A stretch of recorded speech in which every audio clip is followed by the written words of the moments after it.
Bíblia aberta aí. Atos no capítulo de número 13. Você vai abrir Atos dos Apóstolos, capítulo de número 13. Quero ler com você os 3 primeiros versículos desse capítulo. Atos 13, de 1 a 3. Atos dos Apóstolos.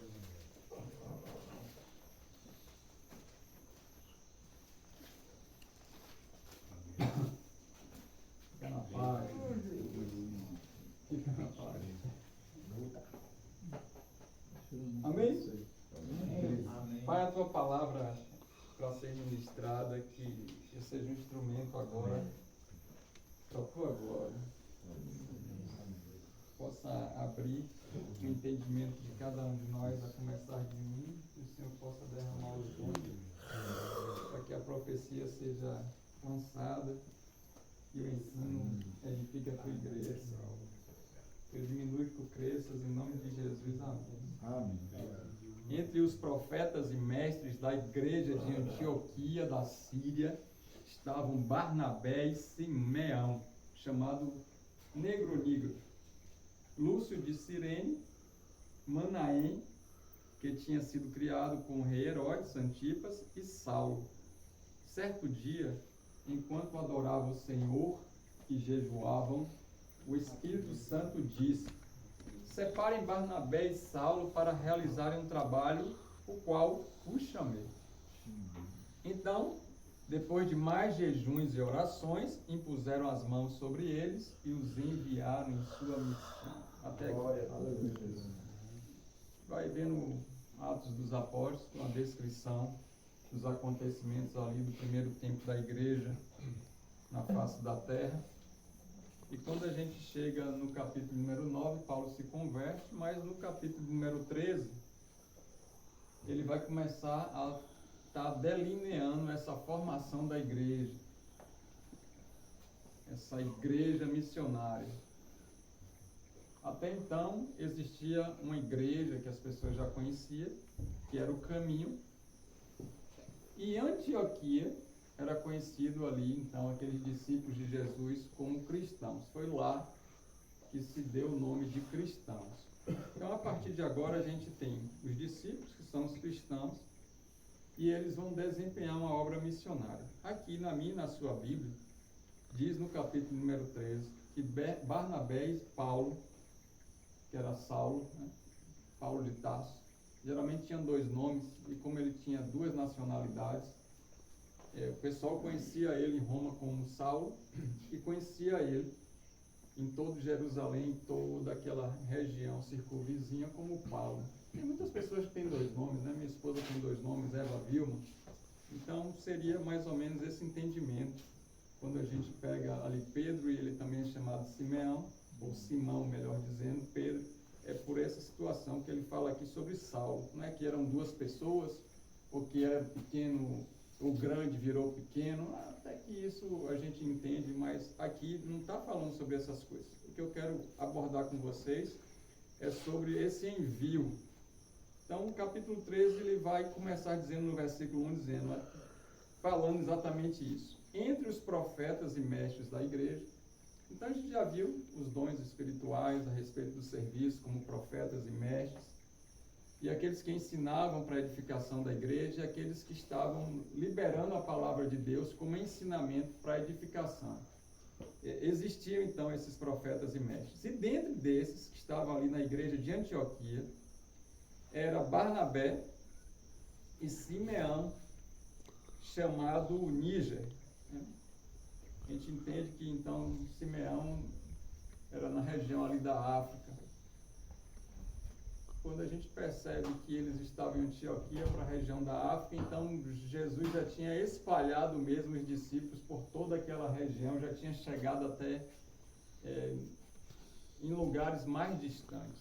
Deus maravilhoso. Existia já discípulos de Jesus em lugares afastados, não só centralizado em Jerusalém, até porque aconteceu algumas perseguições, e essa perseguição foi para a glória de Deus, para o Evangelho realmente tomar um rumo maior Lúcio de Cirene, da região de Cirene, Manaém, que tinha sido criado com o rei Herodes. Imagine aquele amigo íntimo que se tornou parente, porque foi criado junto com o Herodes, Antipas, que era aquele que estava dominando e governando um quarto de toda a região. É como se tivesse o prefeito aqui, para a gente ter um entendimento daquela época. Esse Manaém, ele vivia lá com Herodes. E aí Deus salva Manaém, que se torna profeta e se torna mestre na igreja. Olha que tremendo. Herodes não só ouviu falar sobre Jesus, mas ele teve um testemunho dentro do reinado. Esse homem também participou desse processo todo aqui de missões. Pastor? Oi?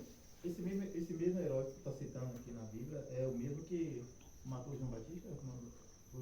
É o mesmo que é Antipas, É porque tinha outros Herodes, né? Só para tirar uma... É o mesmo. É porque tinha outros Herodes, mas Né? esse é Antipas, né? Antipas, né? E Saulo, conhecido aí como Paulo, né?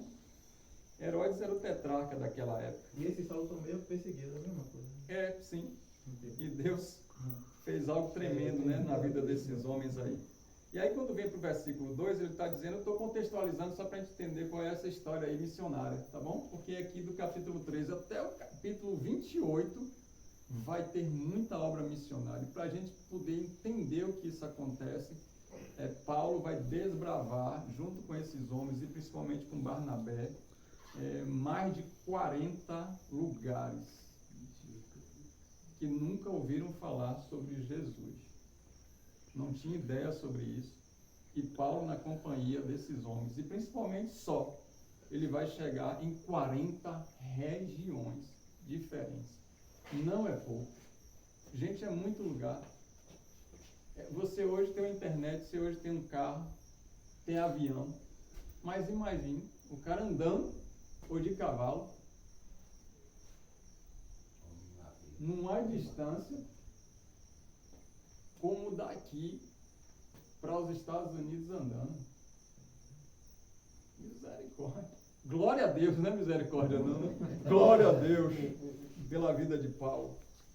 Certo dia, versículo 2, enquanto adoravam o Senhor e jejuavam. Olha o que eles estavam fazendo. E adorando. A adoração aí vem com aquela questão da busca intensa em oração ao Senhor. O Espírito Santo que diz, separem Barnabé e Saulo para realizarem um trabalho para o qual eu chamei. Eu quero que a partir de agora, Barnabé e Paulo sejam enviados para um propósito. Os dois estão sendo enviados. Apostolado vai se tornar agora um evangelismo em missões.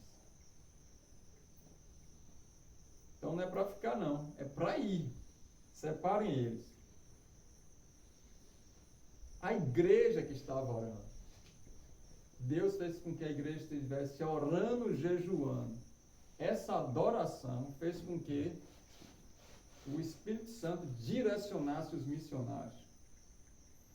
Então existiam outros homens aqui, profetas e mestres, junto com Barnabé e Paulo, mas não foram separados naquele momento para realizar a missão específica que Deus queria. Não? A gente já viu os dons, todas essas situações, o testemunho, o trabalho, como esse serviço na igreja local, que já estava acontecendo, mas agora eles precisam partir para aquilo que Deus quer.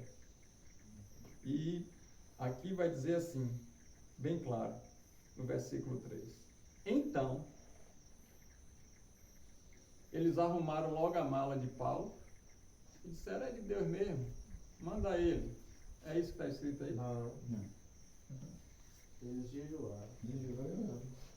Depois, Oraram e puseram as mãos. então eles oraram mais e jejuaram para o tempo certo acontecer das coisas. Glória a Deus. O cara tem até o chamado de pastor. Mas, em determinado momento na vigília, o cara diz, eis que te digo que tu és pastor, porque o outro pastor teve a visão que já sabia. Aí ele pega e diz, eu sou pastor, pronto. No domingo, ele já está querendo certificado. Domingo hoje que ele já está. Aí ele já vai chegar na igreja. Eu sou pastor. Paulo era mestre e profeta, apóstolo do Senhor, com a incumbência de fazer algo tremendo para Deus. E a igreja orou e jejuou. O Espírito Santo direcionou. Depois eles se reuniram de novo, continuaram em jejum e oração e impuseram as mãos. Não lambuzaram de óleo, não. Você não teve óleo aqui, né, gente? Se não tiver óleo, não tem comida, né? Porque o óleo não tinha efeito nenhum. Ele tem algo simbólico especial, mas é a imposição de mãos que acontece aquilo que Deus quer para a realização do cumprimento dos dons. Nada contra o óleo, viu? Mas em relação à palavra, tudo contra o óleo. Então a gente não pensa que a gente tem um amuleto chamado óleo ungido e a gente fica criticando o padre com a água benta e a gente está com a mesma água benta chamada de óleo bento, né? Sim ou não? Tem umas coisas assim que a gente precisa parar para refletir. Amém? E os enviaram em sua missão. Pronto, aí agora começa a obra missionária. E quando a gente vai ler no dicionário o que é missionário, a gente vai entender que é aquele que foi chamado, comissionado para executar um determinado ofício para ser enviado. Então você sabia aquela irmãzinha na igreja que tem acaba... um dízimo forte, que a família está toda na igreja e a gente não tem como deixar ela sem nada? Aí a gente, como machista, fala assim, a irmã não tem nada, a gente não descobriu nada, é isso que eu vou te consagrar missionário. Missionária sem missão. Aí vem brincadeiras. E a igreja nem orou e jejuou. Nem coisa.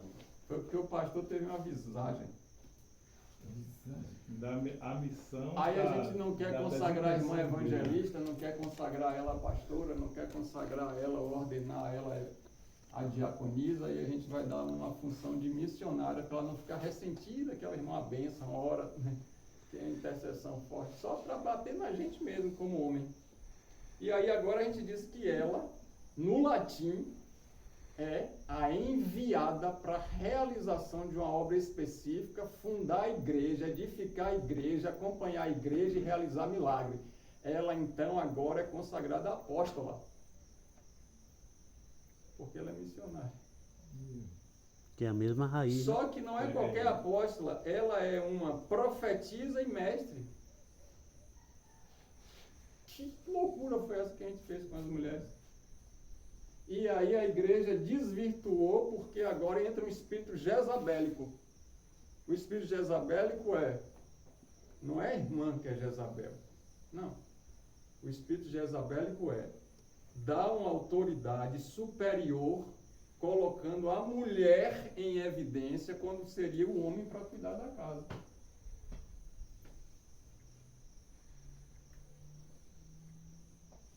Desculpa, irmão. Estudar as escrituras é terrível, porque a gente começa a descobrir o que a gente não queria. E vai ter que desconstruir tudo e pedir perdão na igreja. É verdade. Tem que saber, é verdade. Aí eu só tenho dois caminhos. Chego no altar e peço perdão à igreja. E possa ser que meio mundo saia. Ou eu continuo com as mesmas práticas, mudando alguns nomes, readequando para que eu não fique muito exposto. Respeito todas as missionárias, todos os irmãos missionários, aqueles que foram consagrados, não tem problema. Se é só nomenclatura, só o nome, não tem problema. Pode dar o nome que você quiser. Qual foi o nome que você quis dar para o seu filho? O meu foi diferente, porque na hora que eu acordei, o Espírito Santo falou comigo, o nome dela é Keren. Eu anotei, que eu nem sabia o que significava. Minha esposa já tinha falado que ia ser uma menina, não tinha nem feito planoteste. Depois que foi marcado o ultrassom. E eu, um homem, queria um menino. Mas no dia que eu acordei, minha esposa tinha falado que ia ser menina, e eu fiquei 2 dias relutando comigo mesmo, e o Espírito Santo me acordou, dizendo, o nome dela é Keren. Eu anotei Keren é menina, Keren não é menino, Keren é menina, menina, pronto, é menina. Ô, Glória, menina.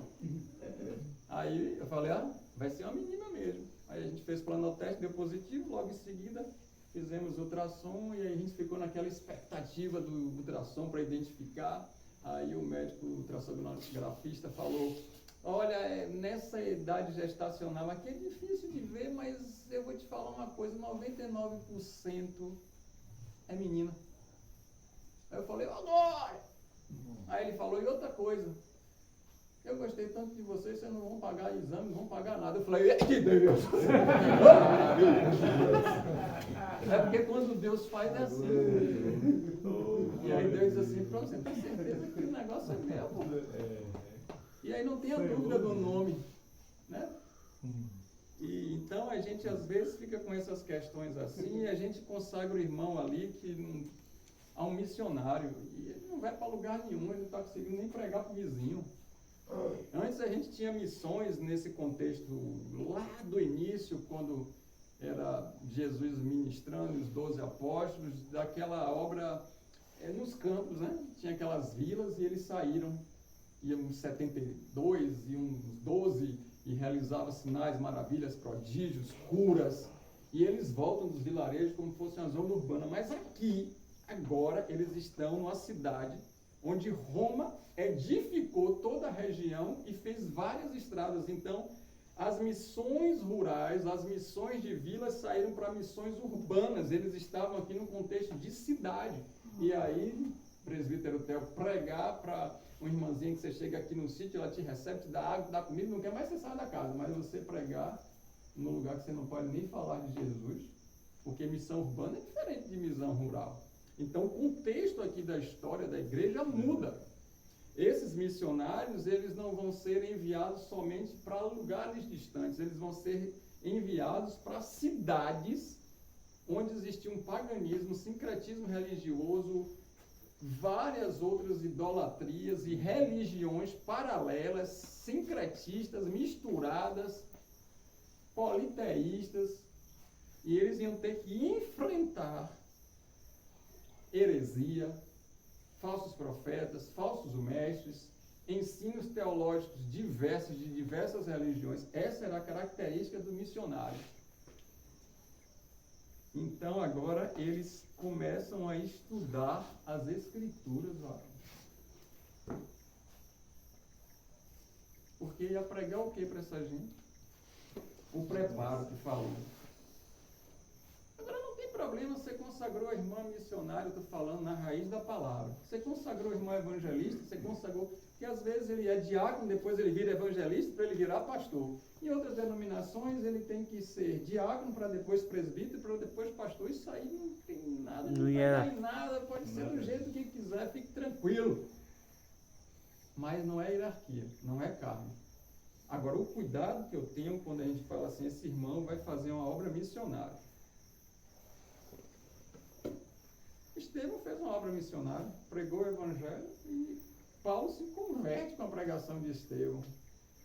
Ele vê Jesus, ele diz, relembra da pregação de Estevão, diz, não tem para onde eu correr. Jesus apareceu para mim e eu caí por terra. Todo mundo ouviu a voz, ninguém entendeu nada, só eu tive discernimento. Fiquei cego. E Ananias foi lá, impôs a mão em mim e eu fiquei curado. Não tem como não servir a esse Deus. E quando a gente lê as escrituras sagradas, parece que o neopentecostalismo realmente adentrou na igreja e foi devastador de 1975 para cá. 2000 em diante, foi terrível. Então, aquele jovem que tem 23 anos na sua igreja, que ele é da época, tem 25 anos para cá, ele não sabe nada a respeito de escrituras sagradas se a gente não ensinar. Porque ele nasceu no auge do neopentecostalismo no Brasil.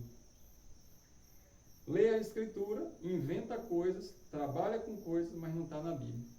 E o serviço que eu quero trazer para vocês em relação às missões é exatamente isso.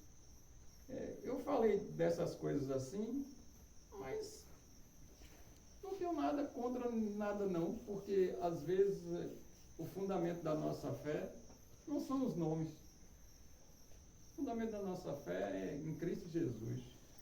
Glória a Deus! E a gente vai ser salvo, e a gente é salvo por causa do sacrifício de Cristo. Não por causa dessas doutrinas locais ou entendimentos diferentes dos outros. Tá certo?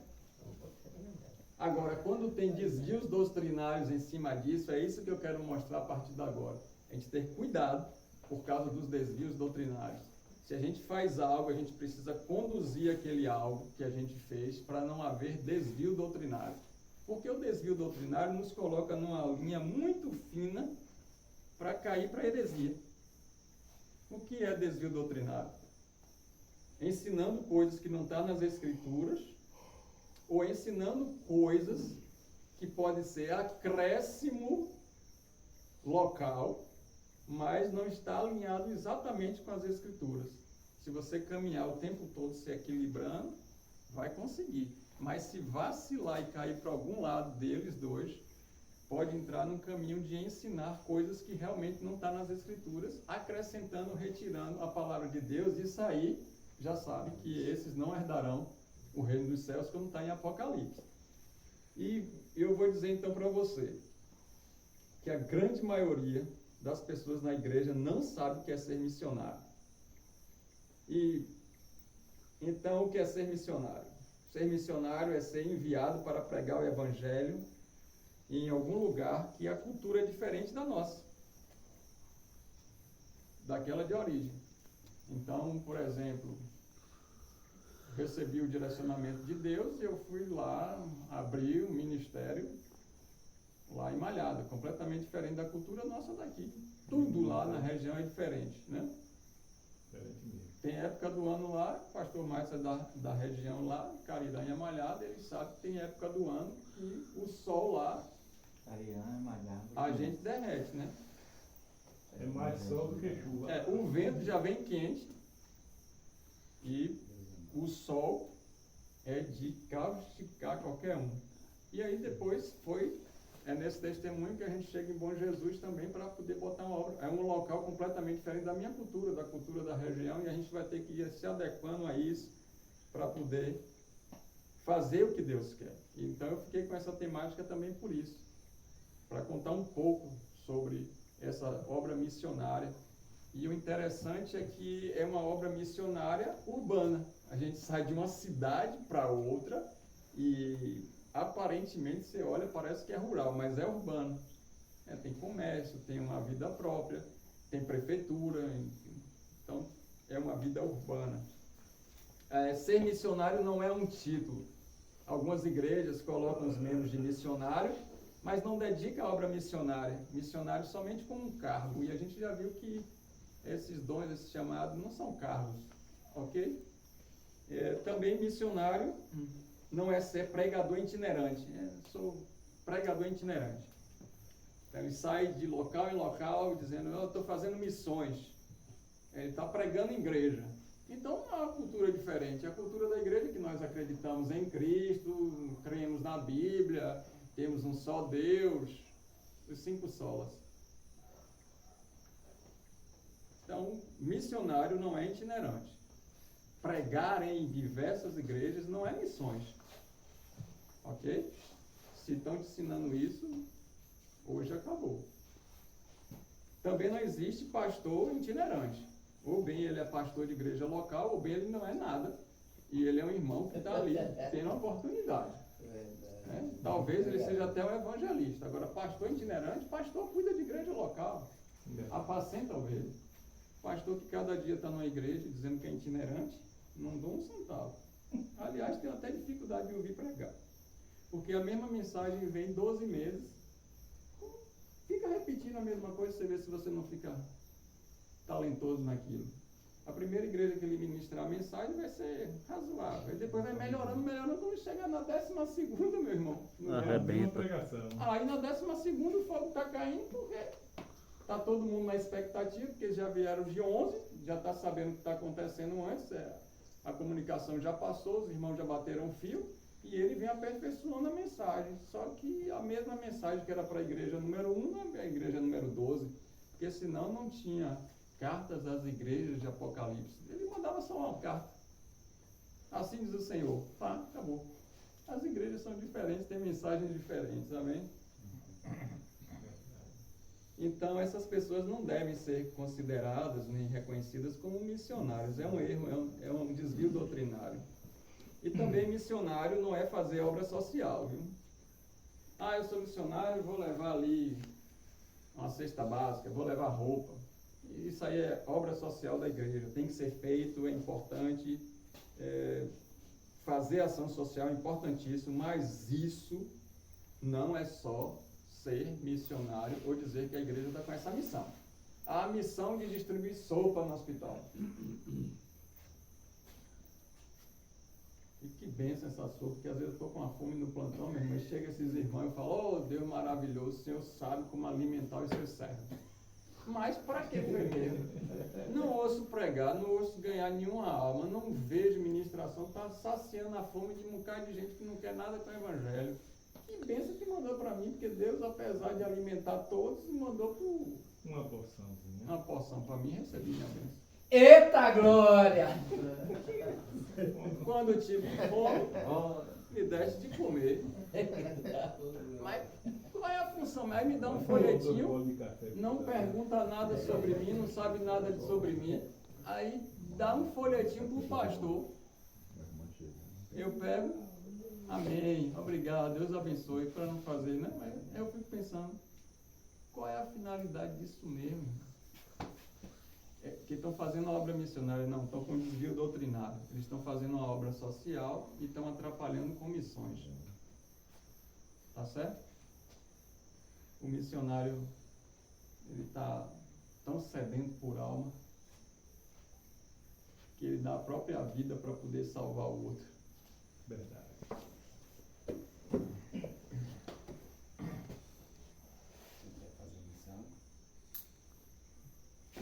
Quem quer fazer missão começa lavando o banheiro da igreja.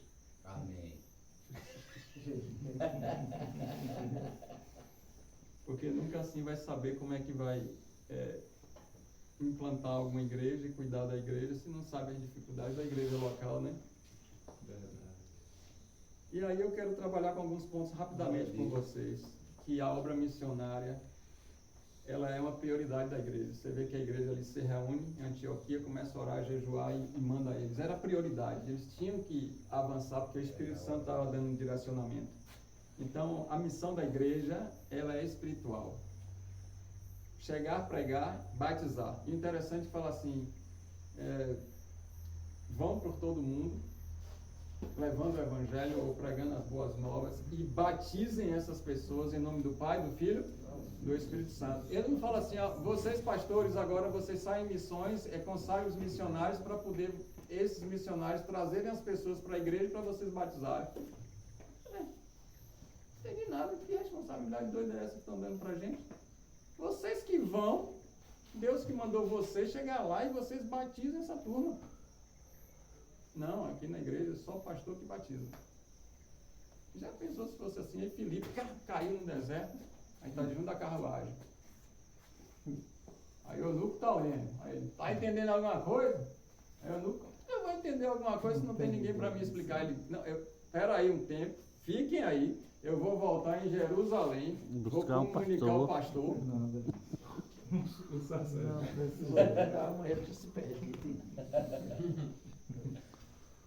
Eu vou mandar um zap. Ah, não é essa época não, desculpe eu não.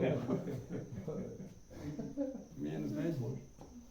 Deus pega o evangelista e torna ele como um missionário ali para uma ocasião específica. Ele vai e faz algo numa cultura completamente diferente, prega o evangelho e tal. Então o Espírito Santo, ele vai executar a obra missionária. Se você estiver cheio de Deus, vai produzir uma vontade da gente fazer missões. Talvez você não consiga ir, mas você consegue financiar, você consegue orar, você consegue jejuar, você consegue ajudar de alguma maneira. O interessante quando a gente fala assim, ó, o missionário está precisando de ajuda. Aí todo mundo quer entrar só na intercessão. Bora. Porque ninguém quer dar dinheiro. É terrível, né? Então a gente vê o chamado missionário, a gente conhece a igreja verdadeira quando ela tem amor pelas missões. Se não existisse missões, a gente não estaria aqui hoje. Foi por causa desses missionários que chegou o evangelho para nós. Glória a Deus. E a oração vai ser a chave para a obra missionária. Ninguém vai fazer nada sem oração. A gente já viu oração e teve ainda o jejum para poder estar em santificação para realizar aquilo que Deus quer. Toda vez que a obra missionária começa, a adversidade e a batalha espiritual é grande, porque o inimigo não quer perder o território. E aí muitas igrejas não querem fazer obra missionária porque está com medo da batalha. E por que está com medo da batalha? Porque a liderança está em pecado. Falei. E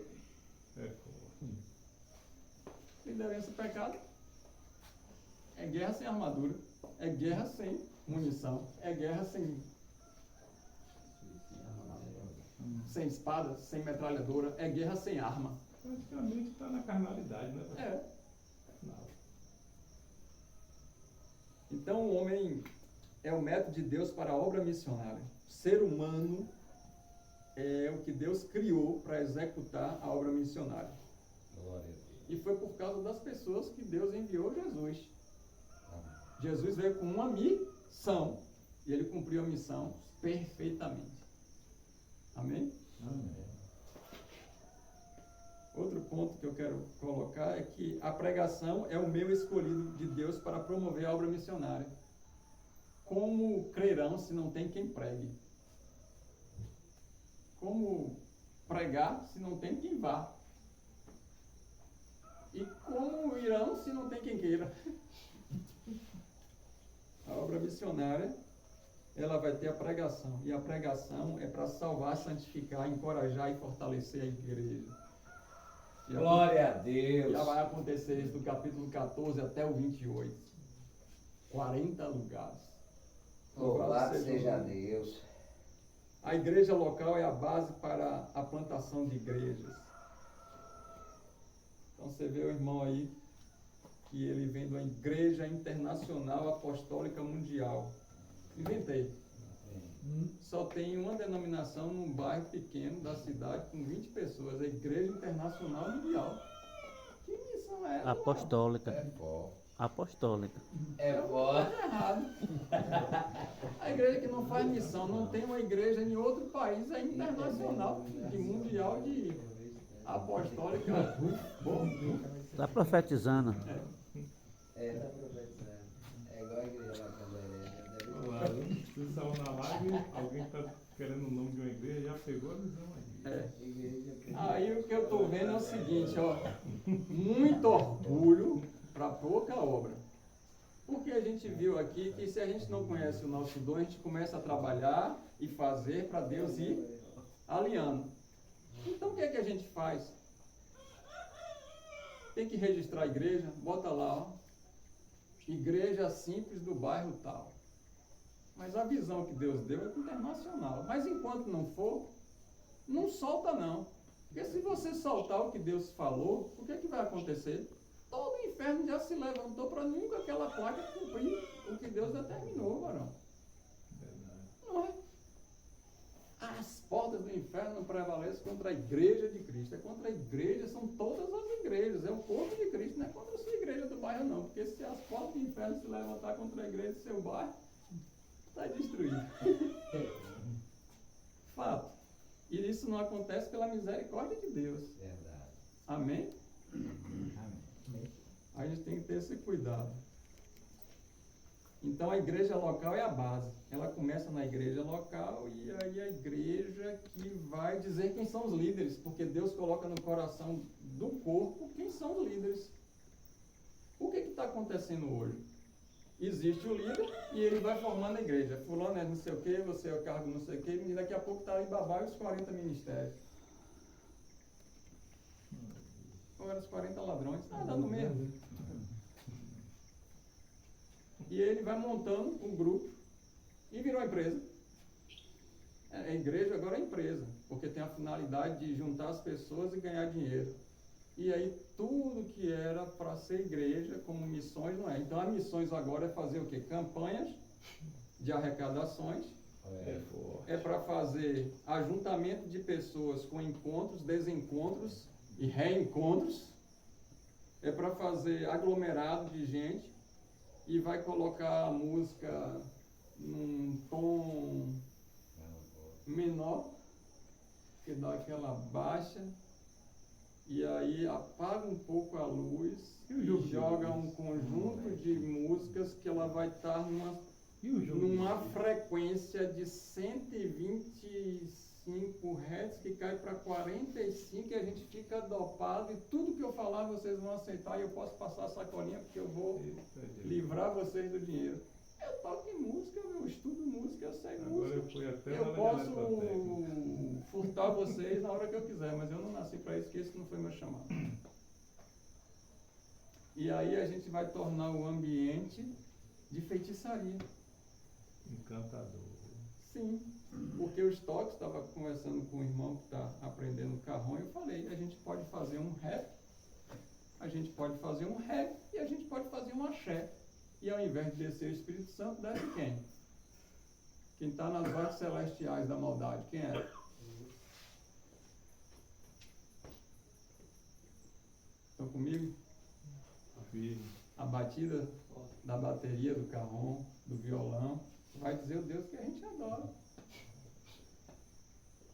Então a gente precisa rever algumas coisas na igreja. A plantação da igreja local é importante. Foi Deus que instituiu a igreja local e ela vai prevalecer para sempre. Conheço uma mulher, que ela tinha um restaurante. Ela falou assim, eu vou fechar o restaurante e vou abrir uma igreja que dá dinheiro. Tá certo. Não, E ela abriu. Abriu. Ela falou errado. No 1º de abril. Ela falou errado. Não é a igreja dar dinheiro. Não, É a igreja tomar o dinheiro. Ela ia querer tomar o dinheiro. Ela ia estar lá para tomar o dinheiro. Eu tenho um Ela vai tomar o testemunho dinheiro dos outros. de um ex-padrasto meu, que ele fez na minha